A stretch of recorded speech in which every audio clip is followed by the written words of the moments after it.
Hello everyone, Havovi Tarapur here. We are on part two of our walk through the divine life of Asho Zarathushtra, and today we're going to take a look at a little bit where his soul originated, and also get into the very miracles before his birth, which was how Ahura Mazda converted this ray of light into a human form. So let's get started.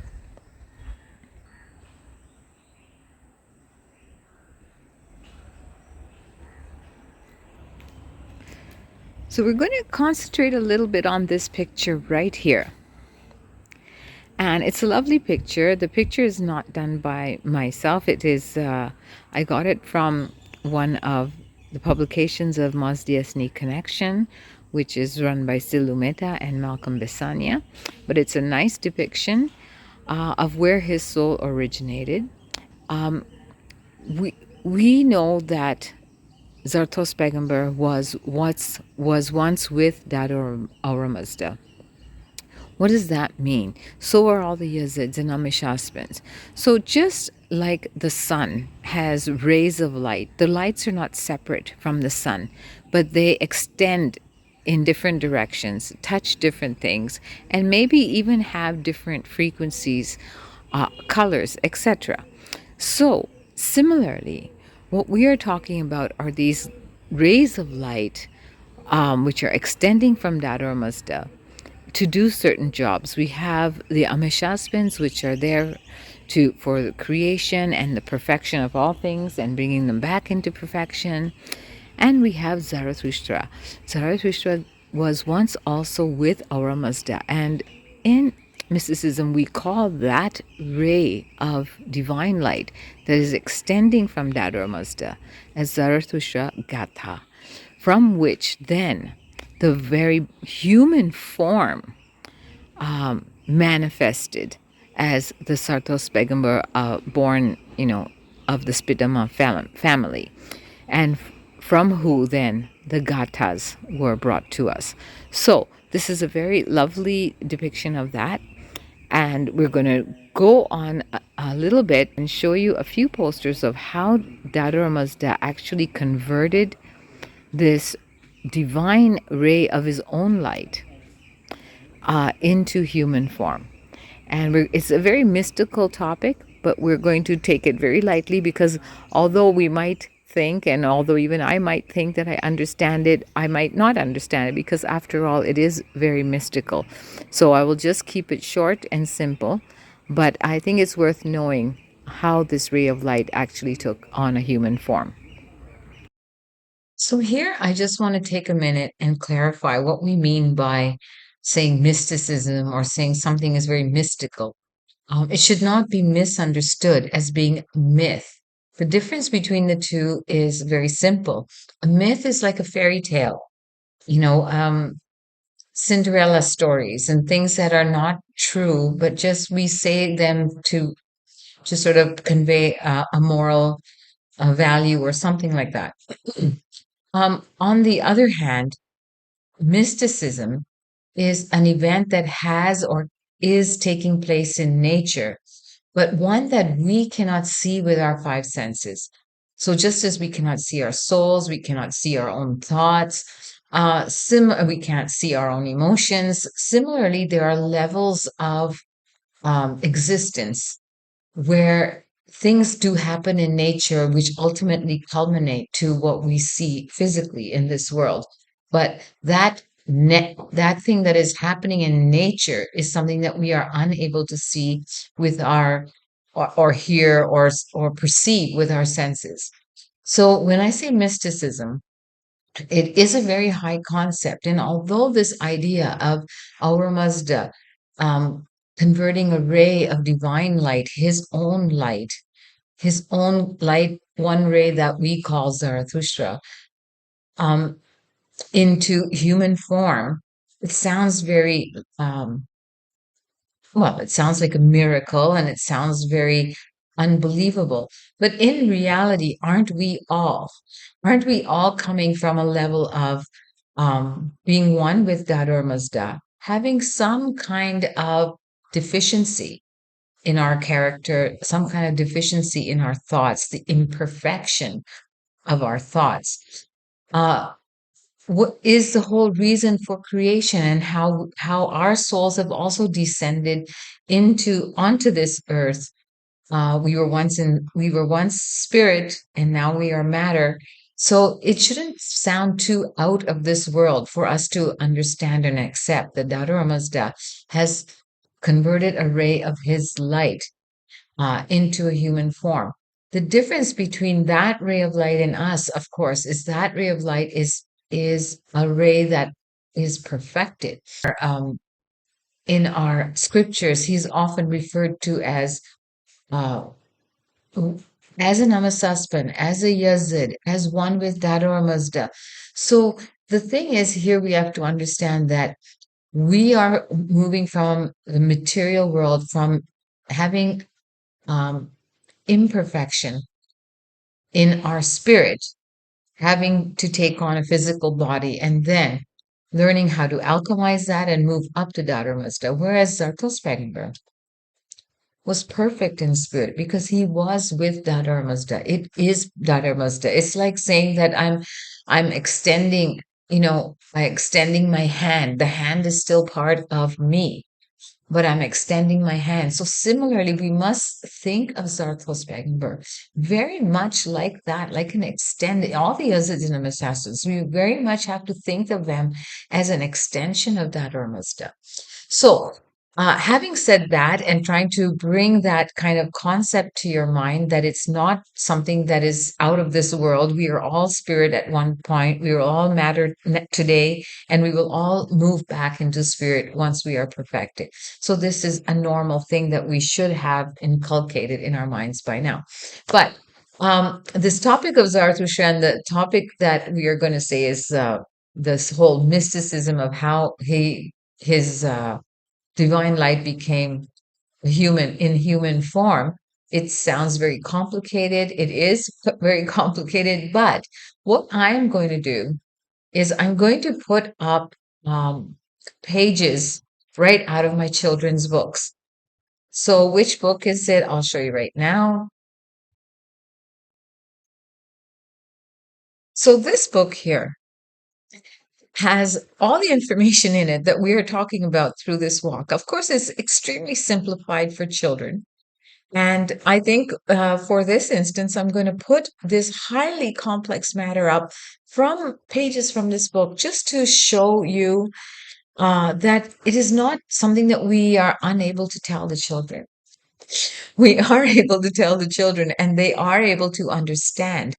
Because if they can understand movies like Harry Potter and, Lord of the Rings and so on and so forth, if they can understand all that, they're very capable of understanding these concepts as well. The thing is, we have to have the confidence in ourselves and the understanding in ourselves first, and be able to then portray it to the children in a way that they can understand. So today I'm going to put up pictures right out of this book, and it's going to sound overly simplified.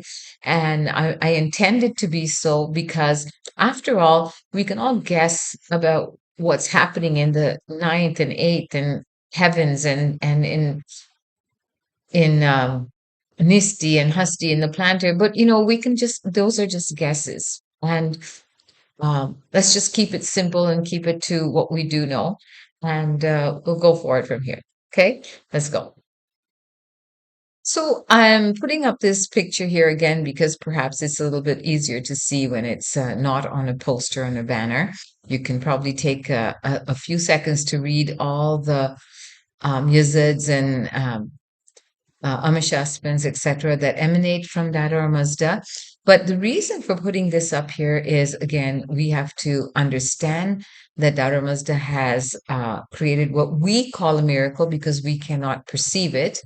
But in mysticism, it is something that is actually occurring.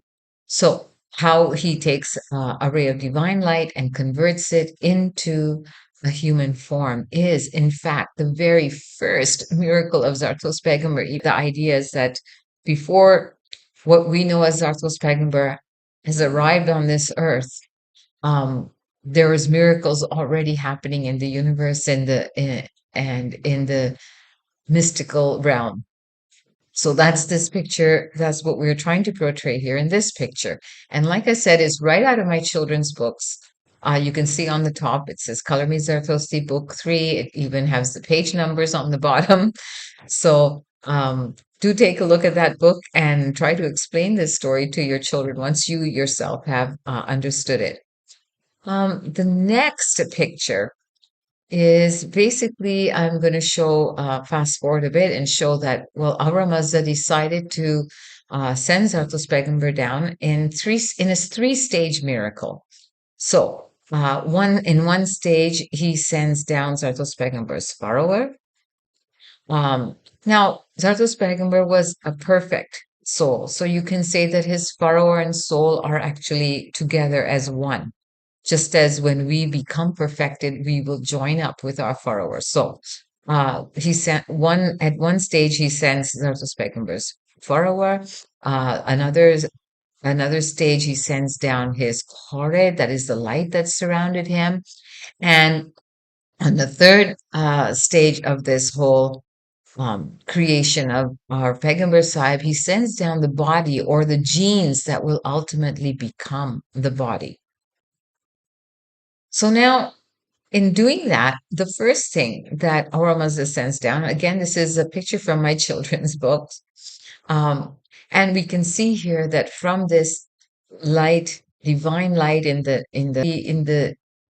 Minoi realm, where the Yazids are emanating from Ahura Mazda, the light is slowly transferred down um, through Hasti and Nisti, and then finally to Geti. That is the divine realm, and then to the subtle realm. Nisti is the subtle or astral world, and then Geti is our earth.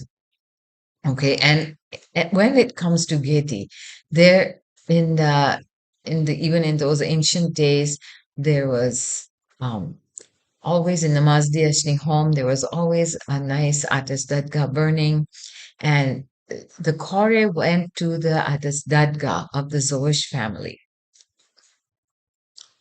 Now, miraculously, um, that Kore, that Zarthos Pegenberg's Kore, the light that would eventually surround Zarthos Pegenberg, was transmitted to the wife of Varhim Zoish, who would soon then be Zarthos Pegenberg's grandmother, because she was at the time they had conceived a baby girl. The baby girl was not yet born, and but she had conceived that girl, and when the light entered her, it entered because ultimately the light would go to what would be Zarthos Pegenberg's mother or Dogdoa. Then now we get this information from the Din card and other places. Zartos Namembikche. Um, I'm getting most of this information from Shnumic writings from previous stalwarts of Shnum, so like Akashu Dastur and so forth. So then, according to the Din card, Ahura Mazda sends down Asho Zarathushtra's Parawar. And like I said, his soul and Farawar are one because he's a perfected soul. And how does he do this? Well, it's a long story. It's all mystical, and I don't want to get into it. It's really quite interesting. Um, but to keep it simple, let's say that here two Ameshaspentas, Vaman and Adiveshamasaspen, brought down Zarthos Begamber's Farawar. It was entwined in the twig of the sacred Homa plant. And then later, the two Ameshasvins directed Varushasvan Dogdo to take this plant and preserve it for a special ritual later, which they did that Homnu ritual. So, and we'll get to that. So somehow this Farawar has come down, and this is actually happening in the mystical world, in the world that we cannot see. And the stick Homa really represents that uh, that when they do that kriya, um, and the prayers that they will do at that time will sort of draw down that follower to the parents of Zartospegenberg. Okay, and then he sent down also um, what they call his essence, or his basically his the genes, the DNA that would ultimately form Zartospegenberg's body. And that is very nicely described also in the Din card, that that Ahura Mazda sent down Zarathustra's body through the good clouds. That means clouds that contain Ahura Mazda's blessings. Then drops of water fell on the earth from the good clouds and created a wave of ecstasy and delight on the ground and the cattle and in man. And then these drops were then absorbed into the ground, and new plants shot up carrying the holy seed or the genes of Satos Pegamber. And then Parushasva's six white cows. All this is so symbolic, six referring to the gumbars, the white cows, the golden ears. All this is very mystical. We don't want to get into it right now. It is written in the book.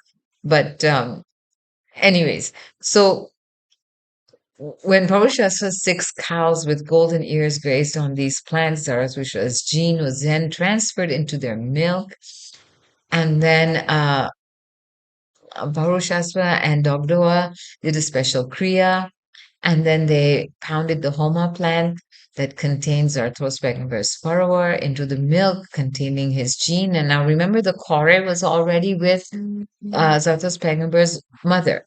So the kore had already come, the furrower had now come in the twig, and the milk had the genes of Zarthos. And so once they both drank that, then they both had all the requirements to create what we then call Zartospegenber. So these are some of the pre-birth miracles. Now let's get into the after-birth miracles.